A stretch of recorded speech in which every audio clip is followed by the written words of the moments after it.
നമസ്കാരം, മലയാളി വാർത്തയിലേക്ക് സ്വാഗതം. സിറിയയിൽ ആക്രമണം ശക്തമാക്കിയ ഇസ്രായേൽ കൂടുതൽ മേഖലകളിലേക്ക് ആക്രമണം വ്യാപിപ്പിച്ചു. കഴിഞ്ഞ 10 വർഷത്തിനിടയിൽ സിറിയ നേരിട്ട ഏറ്റവും ശക്തമായ ആക്രമണമായിരുന്നു കഴിഞ്ഞ ദിവസം നടന്നത്. അതിശക്തമായ സ്ഫോടനങ്ങളാണ് ഇസ്രായേൽ സിറിയയിൽ നടത്തിയിരിക്കുന്നത്. സ്ഫോടനത്തിന്റെ ശക്തി ഭൂകമ്പത്തിന് തുല്യമായിരുന്നു എന്നാണ് പിന്നീട് അധികൃതർ വ്യക്തമാക്കിയത്. ഭൂകമ്പം അളക്കുന്ന റിക്ടർ സ്കെയിലിൽ പോലും ഈ സ്ഫോടനത്തിന്റെ തോത് രേഖപ്പെടുത്തിയിരുന്നു. അത്രത്തോളം ശക്തമായിരുന്നു ഈ ആക്രമണം എന്നാണ് സിറിയൻ അധികൃതരും വ്യക്തമാക്കുന്നത്. സിറിയയിലെ തീരദേശ മേഖലയായ ടോർട്ടസ് ലക്ഷ്യമിട്ടാണ് കൂടുതൽ ആക്രമണങ്ങളും നടന്നത്.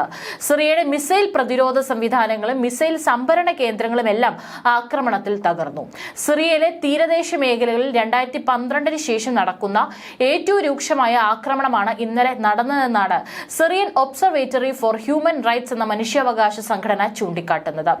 സ്ഫോടനത്തിന്റെ തോത് റിക്ടർ സ്കെയിലിൽ 3.0 രേഖപ്പെടുത്തിയിരുന്നു. ഇസ്രായേൽ ആക്രമണം നടത്തിയ സ്ഥലങ്ങളിൽ വൻതോതിൽ ആയുധങ്ങൾ സംഭരിച്ചിരുന്നു എന്നാണ് സ്ഫോടനത്തിന്റെ ശക്തി സൂചിപ്പിക്കുന്നത്. അതിശക്തമായ തോതിൽ സ്ഫോടനം നടക്കുന്നതിന്റെയും മറ്റു ദൃശ്യങ്ങൾ സമൂഹ മാധ്യമങ്ങളിലും വ്യാപകമായി പ്രചരിക്കുന്നുണ്ട്. സിറിയയിൽ ഉണ്ടായിരുന്ന പ്രധാനപ്പെട്ട നയതന്ത്ര പ്രതിനിധികളെ ഇതിനോടകം തന്നെ റഷ്യ നാട്ടിലേക്ക് തിരികെ എത്തിച്ചിരുന്നു.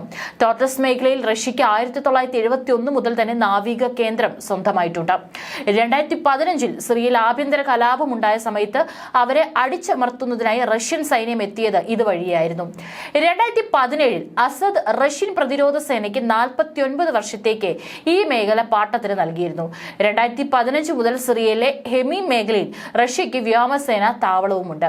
ഇവയ്ക്കെല്ലാം തന്നെ റഷ്യൻ സൈന്യത്തിന്റെ അതിശക്തമായ സംരക്ഷണമാണ് ഏർപ്പെടുത്തിയിട്ടുള്ളത്.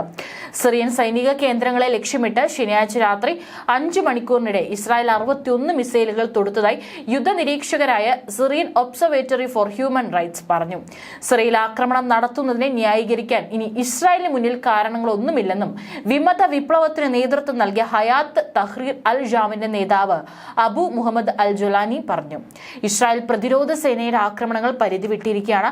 വർഷങ്ങളോളം നീണ്ട യുദ്ധത്തിലും സംഘർഷങ്ങളിലും തകർന്ന സിറിയയെ കൂടുതൽ പ്രക്ഷുബ്ധമാക്കാൻ ഇനി ആരെയും അനുവദിക്കില്ലെന്നും ജൊലാനി വ്യക്തമാക്കി. സിറിയയെ നശിപ്പിക്കുന്ന സംഘർഷങ്ങളല്ല, രാജ്യത്തിന്റെ പുനർനിർമ്മാണമാണ് തങ്ങളുടെ ലക്ഷ്യമെന്നും അവകാശപ്പെട്ടു. സിറിയയെ ആക്രമണത്തിനുള്ള വേദിയാക്കിയത് ഇറാനാണെന്നും അതിന് അന്ത്യം കുറിക്കാൻ വിപ്ലവത്തിലൂടെ സാധിച്ചെന്നും അവരുമായി ശത്രുതയില്ലെന്നും ജൊലാനി പറഞ്ഞു. ആഭ്യന്തര യുദ്ധകാലത്ത് സാധാരണ ജനങ്ങളെ ആക്രമിച്ച റഷ്യൻ സൈന്യത്തെ ജൊലാനി കടന്നാക്രമിച്ചെങ്കിലും പൊതു താൽപര്യം കണക്കിലെടുത്ത് റഷ്യയുമായുള്ള ബന്ധം പുനഃപരിശോധിക്കാവുന്നതാണെന്നും പറഞ്ഞു. ഇതിനിടെ അസദിന്റെ ശക്തി കേന്ദ്രങ്ങളിൽ ശനിയാഴ്ച വിമതർക്ക് നേരെയുണ്ടായ ആക്രമണത്തിൽ 4 പേർ മരിച്ചു.